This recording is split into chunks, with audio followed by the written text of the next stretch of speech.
Pujilah Tuhanmu, haleluya.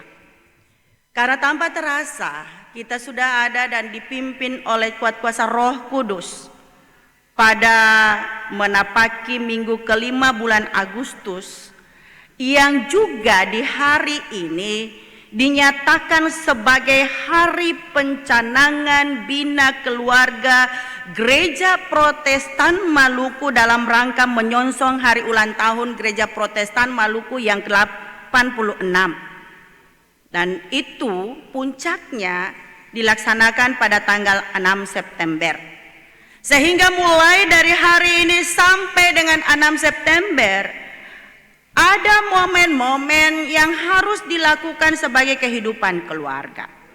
Tema kita di minggu ini adalah keluarga yang melakukan kebaikan akan mewarisi kehormatan. Jemaat yang kekasih dalam Tuhan Yesus Kristus, kalau saya melihat bulan Agustus ini semua bertemakan tentang keluarga. Dan akhir daripada minggu bulan Agustus ini juga adalah bertemakan keluarga. Sehingga saya mau bilang ketika kita berbicara keluarga dari sudut pandang teologis, maka kita akan dapatkan bahwa keluarga ini dibentuk oleh Allah sendiri. Dan keluarga adalah lembaga sosial yang pertama yang Tuhan bentuk di dunia ini. Kita dapat lihat dalam pembacaan Kejadian 2 ayat 10 sampai ayatnya yang ke-25. Dikatakan di sana bahwa Allah membentuk keluarga dengan cara mempersatukan Adam dan Hawa. Sehingga keluarga yang sesungguhnya yang dibentuk oleh Allah adalah bukan sebagai lembaga saja, tetapi ia adalah persekutuan yang utuh. Keluarga adalah keluarga yang melakukan interaksi. Yang disebut keluarga adalah keluarga yang melakukan komunikasi yang berdasarkan atas cinta kasih satu dengan yang lain. Interaksi komunikasi yang baik yang didasarkan cinta kasih antara suami dan istri, antara orang tua dan anak-anak, bahkan juga antara anak-anak dan anak-anak. Dan semua merasa bahwa satu integral yang tidak bisa dilepas pisahkan antara satu dengan yang lain. Suami tidak bisa mengatakan dia berdiri sendiri tanpa istri. Istri tidak bisa mengatakan bahwa dia berdiri sendiri tanpa suami. Dan begitu pun dengan anak-anak tidak bisa mengatakan bahwa dia terlepas pisahkan daripada orang tuanya, atau orang tuanya melepas pisahkan daripada anak-anaknya. Semua apa yang dilakukan oleh istri, semua apa yang dilakukan oleh suami, semua apa yang dilakukan oleh orang tua, semua apa yang dilakukan oleh anak-anak, tentu juga berdampak timbal balik kepada kehidupan persekutuan keluarga itu sendiri. Sehingga kehidupan keluarga adalah kehidupan yang saling mempengaruhi satu dengan yang lain. Keluarga bukan hotel. Keluarga bukan losmen yang orang ada dan datang pergi seenak suka hatinya saja. Ia berbuat sesuka hatinya saja tanpa mempertimbangkan istrinya, tanpa mempertimbangkan suaminya, tanpa mempertimbangkan anaknya, tanpa mempertimbangkan orang tuanya. Keluarga adalah lembaga atau persekutuan yang terkecil, namun justru sangat mempengaruhi banyak hal. Konghucu bilang begini, apabila ada harmoni dalam rumah, maka ada ketenangan di dalam masyarakat. Apabila ada ketenangan di dalam masyarakat, maka akan ada ketentraman dalam negara. Apabila ada ketentraman dalam negara, maka ada kedamaian di dalam dunia ini. Demikian pula Bapak Ibu jemaat yang kekasih dalam Tuhan Yesus Kristus, ketika kita ada di dalam bergereja dan berjemaat, setiap keluarga Kristen adalah cermin wajah dari gereja di dalam masyarakat dan basis kehidupan gereja.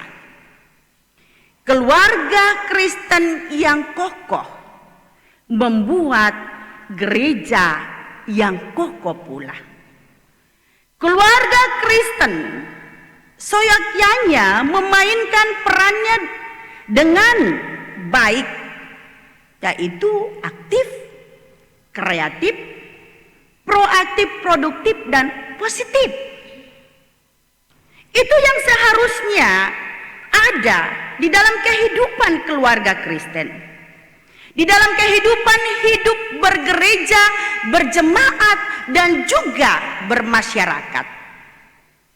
Jemaat yang kekasih dalam Tuhan Yesus Kristus, dalam Pekan Bina Keluarga Gereja Protestan Maluku ini kita telah disiapkan liturgi.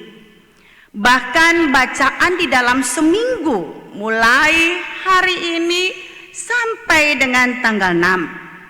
Itu juga dibekali dengan renungan-renungan singkat. Dan diharapkan semua keluarga melakukan seluruh ibadah itu sendiri dalam keluarga masing-masing, tanpa dibimbing oleh majelis, tanpa dibimbing oleh toa ataupun live streaming. Sehingga masing-masing keluarga ini menyadari bahwa basic atau basis atau dasar pembinaan, pembentukan karakter, etik, moral itu adalah keluarga. Sehingga saya mau bilang Bapak Ibu yang kekasih dalam Tuhan Yesus Kristus, kurang lebih 2 tahun, ya sudah mau 2 tahun corona, ini Tuhan biarkan terjadi. Dan segala sesuatu apa yang Tuhan biarkan terjadi, pasti ada yang terindah di balik rencana Tuhan itu untuk kehidupan secara pribadi maupun untuk secara persekutuan komunal orang percaya dan juga keluarga. Tuhan membiarkan corona ini terjadi. Dan juga memberi hikmat kepada pemerintah sebagai wakil Allah di dunia ini, untuk membuat satu aturan yang dinamakan PPKM. Dan itu bukan hal yang terjadi begitu saja. Dan pemerintah juga tidak membuat hal-hal yang aneh-aneh. Banyak orang ada dan mendemo pemerintah, kenapa PPKM dan sebagainya. Ini akal-akalan saja. Tapi selaku orang beriman, mari kita ada dan melihatnya, bahwa pemerintah adalah wakil Allah. Mari kita mengikutinya. Dan mari kita mempercayainya, bahwa apa yang pemerintah putuskan itu juga hikmat dari Allah. Sehingga PPKM itu bukan hal yang terjadi begitu saja dan akal-akalan pemerintah. Tetapi justru disinilah Tuhan menunjukkan bahwa pemerintah itu juga adalah wakilnya. Ia ada dan mengambil peristiwa ini untuk ada dan mendidik setiap pribadi, untuk ada dan mendidik setiap keluarga orang tua untuk melakukan tugas dan tanggung jawabnya dalam membina, mendidik, membentuk anak yang Tuhan titipkan di dalam kehidupannya. Selama ini, sebelum corona, terus terang saja, banyak orang tua yang lepas tanggung jawab. Bahkan, mohon maaf, saya bilang bahwa banyak keluarga yang tidak pernah beribadah bahkan buka Alkitab. Dan itu Tuhan lihat bahwa keluarga basic yang awalnya ia ada dan bentuk untuk memuji, memuliakan namanya, dan dari keluarga itu nama Tuhan dipuji dan dimuliakan, itu sudah mulai kabur. Perintah Tuhan dalam Ulangan bahwa ajarkanlah itu kepada anak-anakmu apabila engkau tidur, bangun, berjalan, duduk, dan apapun yang engkau lakukan, ajarkan kebaikan. Perkenalkan Tuhan di dalam kehidupannya, itu sudah tidak ada lagi. Bahkan di dalam Mazmur bahwa ketika matahari masuk jam 6, maka berhentilah bekerja dan masuklah dalam rumahmu untuk ada di dalam persekutuan bersama kehidupan keluargamu. Itu juga hampir sudah tidak ada. Orang sibuk dari pagi sampai pagi. Sehingga saya mau bilang bahwa ini waktu Tuhan untuk ada dan mengembalikan fungsi keluarga. Ini waktu Tuhan untuk mengembalikan fungsi orang tua sebagai guru, sebagai katekit, untuk ada dan menjadikan kehidupan rumah tangga keluarganya sebagai tempat untuk bergumul, memuji dan memuliakan Tuhan. Banyak orang tua ketika belum corona dan PPKM, semuanya dilemparkan kepada guru di sekolah untuk pendidikan intelektual, bahkan karakter, kepada guru sekolah minggu untuk etika moral, kepada pendeta dan pengajar katekit. Dan paling lucunya, ironisnya, ketika anak-anak itu melakukan kesalahan yang tidak sesuai dengan kehendak hati orang tuanya, maka orang tua kadang-kala mengatakan, oh jadi itu yang kamu dapatkan daripada guru di sekolahmu. Oh itu yang diajarkan di sekolah minggu. Oh itu yang diajarkan di katekisasi. Oh itu diajarkan oleh pendeta.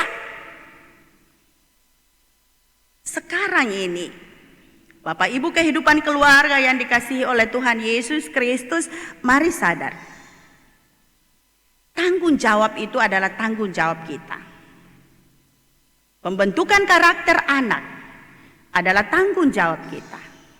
Baik tidaknya nanti masa depan gereja ini, jemaat ini, bangsa dan negara ini tergantung dari bagaimana kita ada meletakkan dasar-dasar etik moral, paradigma pikir di dalam kehidupan anak-anak kekasih kita. Bagaimana keluarga memandang kehidupan ini? Bagaimana keluarga ada dan memberikan pemahaman tentang siapa itu Tuhan bagi anaknya? Bagaimana keluarga memberikan pemahaman kepada anak-anaknya tentang bangsa Indonesia ini yang penuh dengan kepelbagaian? Bagaimana kita harus menghargai satu dengan yang lain di dalam perbedaan agama, suku, subsuku? Bagaimana kita harus ada dan menghargai, menghormati orang lain yang berbeda pendapat dari kita. Jemaat yang kekasih dalam Tuhan Yesus Kristus. Tema dan pembacaan kita saat ini mengiring kita. Bagaimana keluarga yang mempercayakan hidup dan kehidupannya pada Tuhan Yesus Kristus untuk ada di dalam bermasyarakat dan berjemaat. Kitab Amsal ini adalah kumpulan hikmat. Dan kitab Amsal ini tidak ditulis oleh satu orang saja, yaitu Salomo. Tetapi kitab Amsal ini dikatakan bahwa itu juga ditulis oleh Agur, Lamuel. Dan semua kitab Amsal ini mulai dari pasalnya yang pertama hingga pasal yang ke-31 itu tentang bagaimana mengajarkan kita tentang hikmat. Bagaimana kita ada dan melihat kemurahan Tuhan di dalam kehidupan kita. Yang menyadarkan kita semua bahwa sebenarnya kita manusia ini bukan hanya menerima. Yang Tuhan inginkan juga di dalam kehidupan kita bahwa kita harus memberi. Kita harus menjadi berkat bagi orang lain. Dalam bacaan kita ini merupakan anjuran untuk berbuat baik. Karena hanya dalam berbuat baik kita memiliki kehormatan. Banyak keluarga-keluarga yang berusaha sungguh keluarganya atau dia dipandang oleh orang lain. Dengan begitu banyak cara yang mereka lakukan, mengejar jabatan, memperbanyak pendidikan atau titel, bahkan juga senantiasa memamerkan sumbangan-sumbangan kepada gereja, kepada masyarakat dan sebagainya untuk ada dan dikatakan, oh luar biasa orang itu. Tetapi dalam firman Tuhan ini sungguh Banyak hal yang harus ada dan kita lakukan. Dalam ayatnya yang ke-27 sampai ayatnya yang ke-31. Di sana banyak himbauan yang dikatakan, jangan menahan kebaikan daripada orang yang berhak. Jangan engkau berkata kepada sesamamu, pergilah dan kembalilah besok akan kuberi. Janganlah merancangkan kejahatan terhadap sesamamu. Janganlah bertengkar tidak semena-mena dengan seseorang jikalau ia tidak berbuat jahat kepadamu. Janganlah iri hati kepada orang yang melakukan kelaliman, dan janganlah memilih satupun dari jalannya. Bapak Ibu yang kekasih dalam Tuhan Yesus Kristus, ketika kita renungkan jangan, maka kita akan dapatkan bahwa semakin kita dilarang untuk melakukannya, semakin kita melakukannya. Banyak orang yang mampu sesungguhnya untuk menolong orang lain, tapi ia lebih baik untuk berpangku tangan. Banyak sebenarnya orang yang bisa memberi, tapi ia lebih baik untuk menadahkan tangan.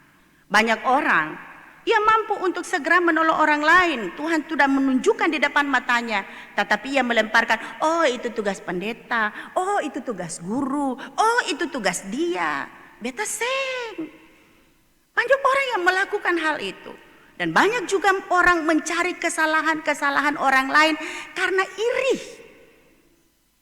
Banyak orang juga yang senantiasa ada dan iri kepada orang yang berhasil. Walaupun dia tahu bahwa oh dia kaya, dia berhasil karena dia korupsi, karena dia KKN. Banyak orang tidak mau tahu itu. Yang penting saya kaya, yang penting saya punya jabatan. Apapun prosesnya itu tidak masalah. Yang penting firman Tuhan di saat ini betul-betul ada dan men-stressing kita semua sebagai keluarga, terutama kepala keluarga, orang tua. Bagaimana kita menanamkan jangan ini kepada anak-anak. Dan bagaimana kita bukan hanya membicarakannya, tetapi juga melakukannya di dalam kehidupan kita. Karena anak-anak ini bukan cuma mendengar, tapi ia lebih banyak mencontoh apa yang kita lakukan. Bapak Ibu yang kekasih dalam Tuhan Yesus Kristus, begitu juga ayatnya yang ke-32 sampai dengan ke-35. Itu juga adalah merupakan ayat-ayat yang memperbandingkan antara kejahatan dan efeknya yang harus diterima orang yang melakukan kejahatan yang tentunya buruk di dalam kehidupannya, dan juga kebaikan dan efeknya yang harus diterima orang itu di dalam kehidupannya. Bapak Ibu yang kekasih dalam Tuhan Yesus Kristus, di hari ini kita akan membaptiskan seorang anak kekasih kita Elis. Kehidupan keluarga yang dikatakan tadi adalah basis untuk ada dan meletakkan dasar-dasar. Dan saya percaya bahwa ketika keluarga ada dan melakukan niat untuk membaptiskan anaknya, itu berarti baik orang tua maupun orang tua saksi sudah siap untuk ada dan menjadi teladan bagi kehidupan anak-anak.